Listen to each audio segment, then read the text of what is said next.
ನಮಸ್ಕಾರ. ಲೋಕಾಯುಕ್ತ ದಾಳಿ ಟಿವಿಗೆ ಸ್ವಾಗತ. ನಿನ್ನೆ ಉಡುಪಿಯ ಶ್ರೀಕೃಷ್ಣ ಮಠದಲ್ಲಿ ನೂತನ ಯಾಳಿ ಲೋಕಾರ್ಪಣೆ ಮಾಡಲಾಯಿತು.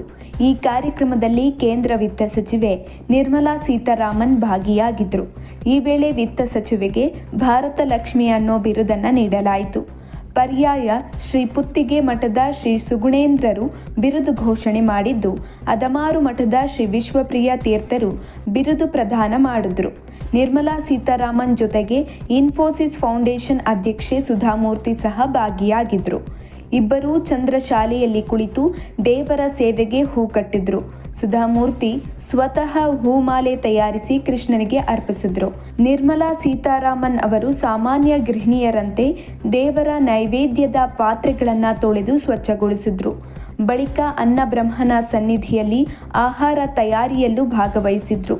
ಶ್ರೀಕೃಷ್ಣ ಮಠದ ವಿಶೇಷ ಧಾರ್ಮಿಕ ಕಾರ್ಯಕ್ರಮದಲ್ಲಿ ಅವರು ತೋರಿಸಿದ ಸರಳತೆ ಮತ್ತು ಭಕ್ತಿ ಎಲ್ಲರ ಮೆಚ್ಚುಗೆಗೆ ಪಾತ್ರರಾದರು. ರಕ್ಷಾಬಂಧನದ ದಿನ ಶ್ರೀಕೃಷ್ಣನ ಆಶೀರ್ವಾದ ಪಡೆಯಲು ಬಂದಿರುವುದಾಗಿ ತಿಳಿಸಿದ ಸಚಿವರು, ನಾವು ಭಾರತೀಯರು ಯಾವತ್ತೂ ಒಗ್ಗಟ್ಟಾಗಿರಬೇಕು. ಮನುಷ್ಯ ಸೇವೆಯೇ ದೇಶ ಸೇವೆ, ದೇಶ ಸೇವೆಯೇ ಭಗವಂತನ ಸೇವೆ ಎಂದು ಭಾವುಕರಾಗಿ ಹೇಳಿದರು.